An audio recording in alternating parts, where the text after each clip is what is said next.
सुबह के 10 बजे थे। ट्रेन आने में अभी 1 घंटा था। अगर वह 11 बजे भी स्टेशन के लिए निकली तब भी ट्रेन के वक्त पर पहुंच जाएगी। श्वेता ने कलाई पर बंधी घड़ी में समय देखा। स्टेशन 6-7 मिनट की दूरी पर ही तो था। श्वेता एक बार रसोई में गई।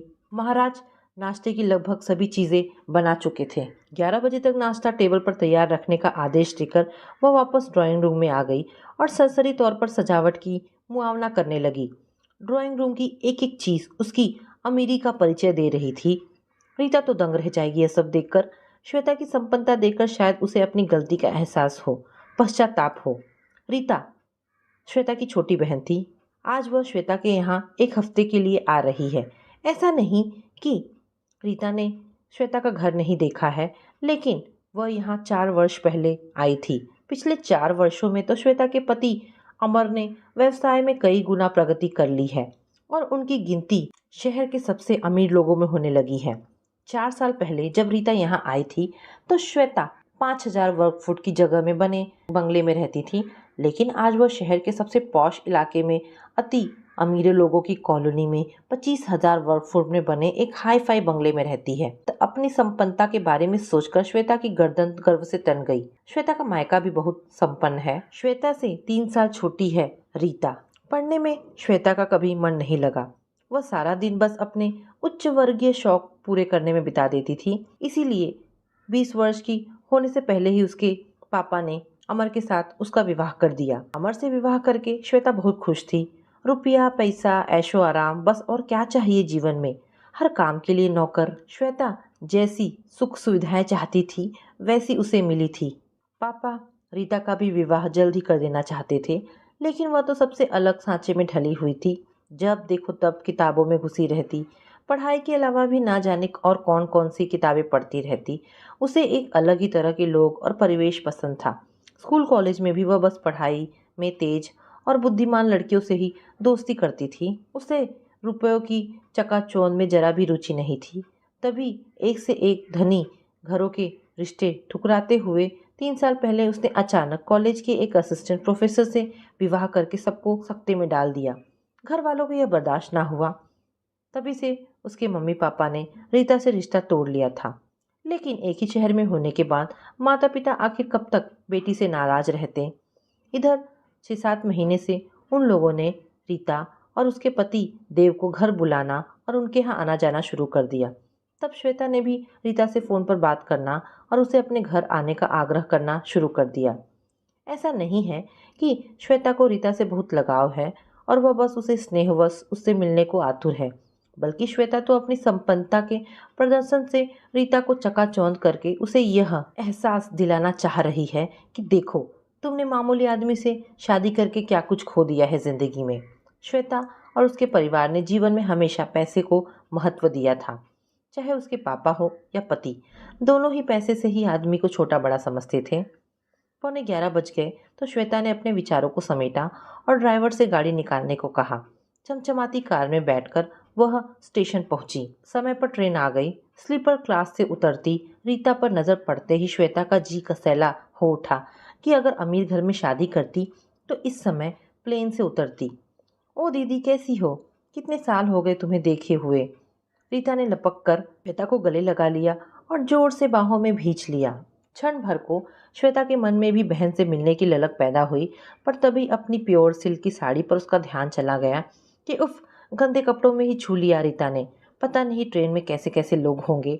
अब तो घर जाकर तुरंत इसे बदलकर ड्राई क्लीन के लिए देना होगा।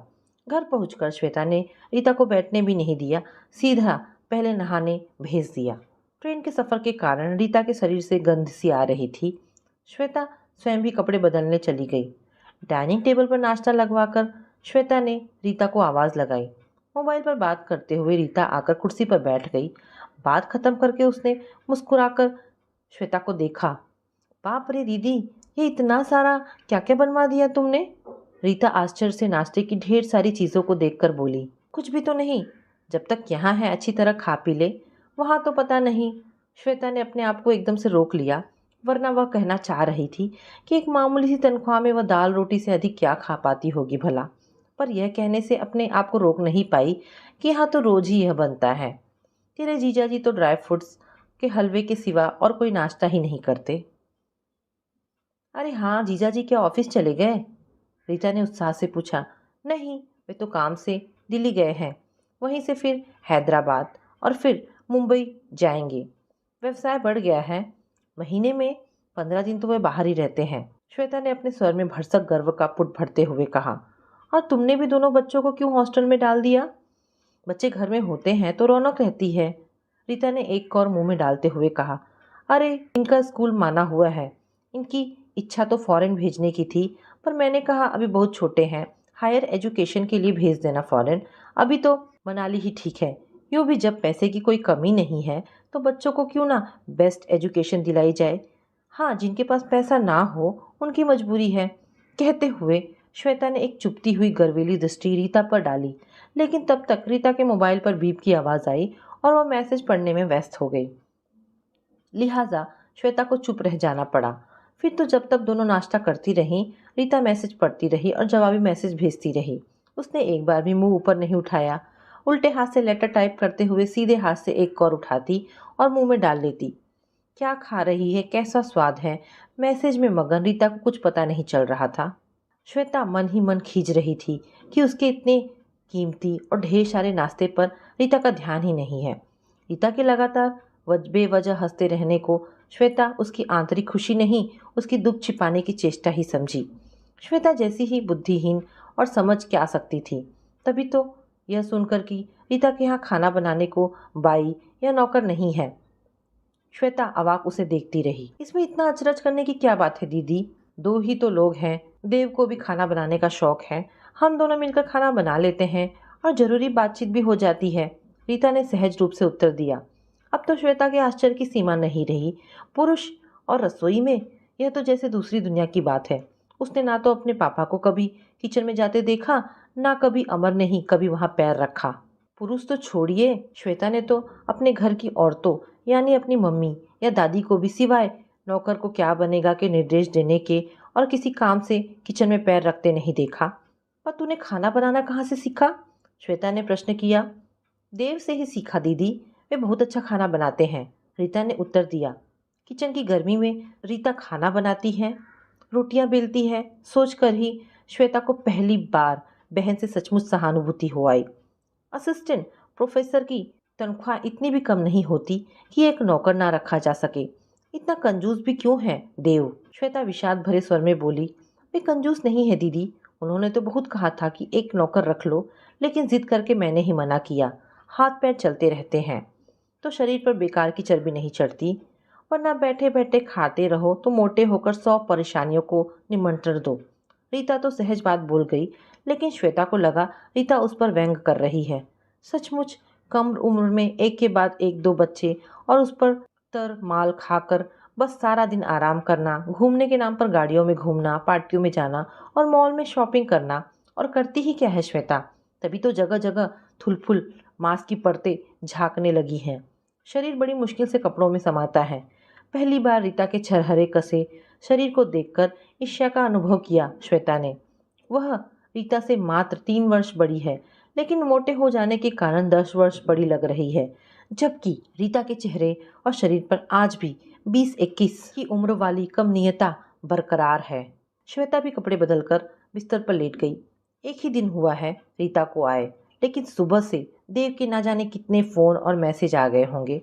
अब भी शायद दोनों एक दूसरे को मैसेज ही कर रहे होंगे। 3 साल हो गए शादी को, लेकिन लग रहा है मानो महीना भर पहले ही शादी हुई है। कितनी दीवानगी है एक दूसरे के लिए।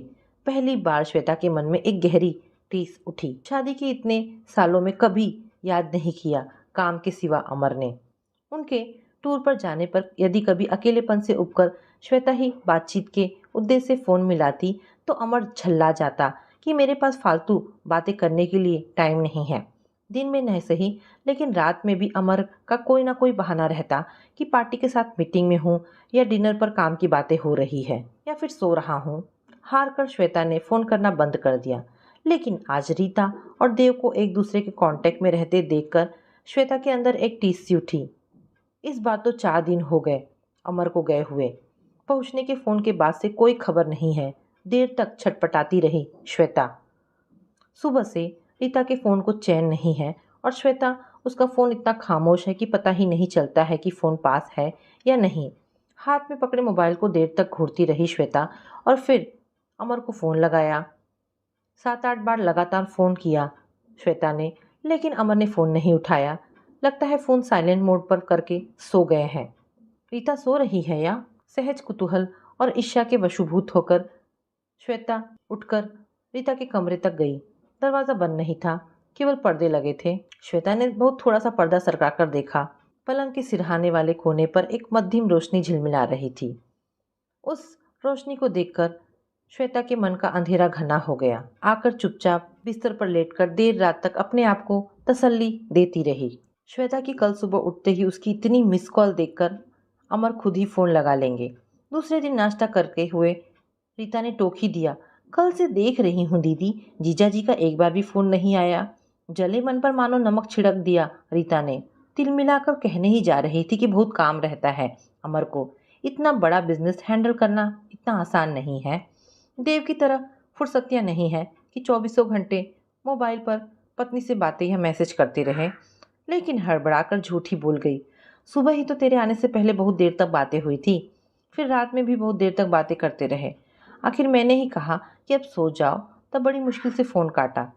कहते हुए श्वेता रीता से आंखें नहीं मिला पाई। नाश्ता परोसने के बहाने आंखें यहाँ वहाँ घुमाती रही। मोबाइल को हाथ में पकड़े श्वेता घूर रही थी। सुबह के 10 बज गए हैं। क्या अब तक अमर सोकर नहीं उठे होंगे? क्या उन्होंने मेरी मिस कॉल नहीं देखी होगी? क्या एक बार भी वे फ़ोन नहीं लगा सकते? पता नहीं क्यों अचानक श्वेता का मन तेजी से यह इच्छा करने लगा कि काश अमर का फ़ोन आ जाए। हमेशा से इस अकेलेपन को आज़ादी मानने वाली श्वेता आज रीता के सामने बैठकर अचानक ही क्यों इस अकेलेपन से उब उठी है? क्यों किसी के कोने में जाकर बात करने को उसका मन ललायत हो उठा? अपने आप के साथ रहकर जो अकेलापन कभी अकेलापन नहीं लगा, वही रीता के साथ होने पर भी क्यों आज इतने बरसों बाद काट खाने को दौड़ रहा है? शायद इसलिए कि रीता उसके साथ उसके सामने होते हुए भी लगातार देव से जुड़ी हुई है। उसके साथ और जुड़ाव का एहसास ही श्वेता के अकेलेपन को लगातार बढ़ाता जा रहा था। श्वेता ने फिर अमर को फ़ोन लगाया, लेकिन अब की बार उसका फ़ोन स्विच ऑफ मिला। झुंझुलाकर श्वेता ने अमर के ऑफिस में फ़ोन लगाया। उसके पीए को तो कम से कम पता ही होगा कि अमर कहाँ है, किस होटल में ठहरे हैं। ऑफिस में जिसने भी फ़ोन उठाया झिझकते हुए बताया कि सर की पीए तो सर के साथ ही दिल्ली गई है। श्वेता सन्न रह गई।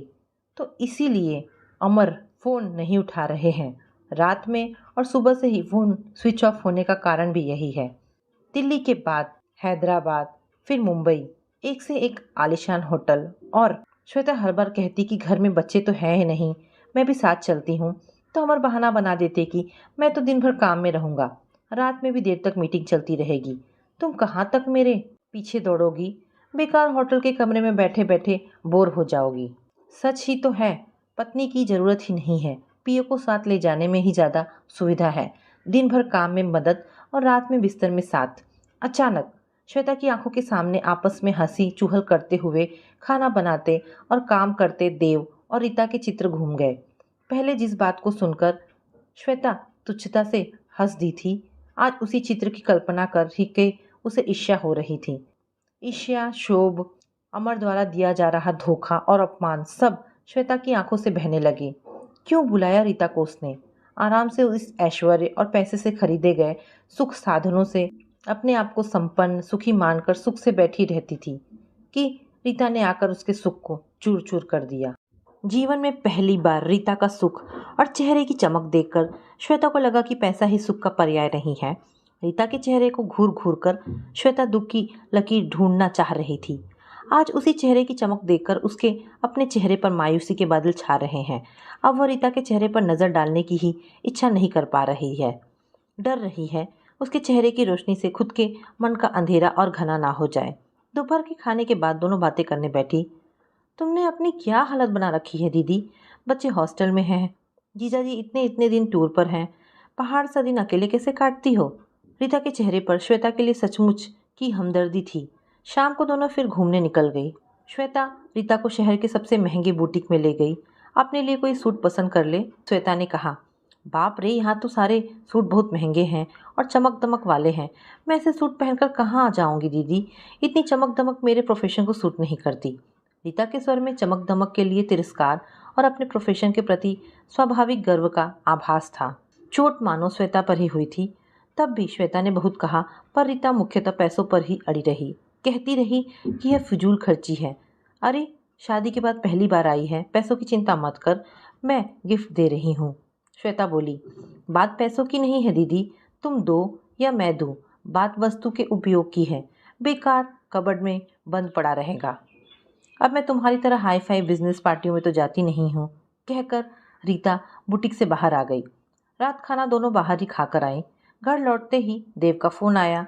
सेमिनार ख़त्म हो चुका है, वो सुबह की फ़्लाइट पकड़कर आ रहा है। उसने रीता से भी कहा कि कल ही फ़्लाइट से वापस आ जाओ।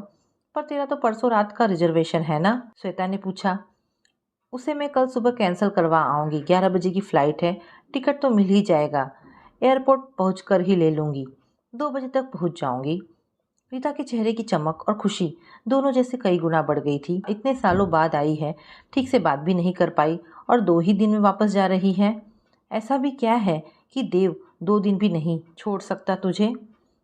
श्वेता नाराज़गी वाले स्वर में बोली, फिर कभी आ जाऊंगी दीदी, बल्कि तुम ही क्यों नहीं आ जाया करती? बच्चे दोनों घर पर नहीं हैं और जीजाजी इतने दिन टूर पर हैं। उफ, कैसे रहती हो तुम? रीता के स्वर में सहजता थी, लेकिन श्वेता को लगा रीता कटाक्ष कर रही है। सच ही तो है, ऐसी दीवानगी है एक दूसरे के लिए जैसी श्वेता ने अपने लिए 4 दिन भी नहीं देखी।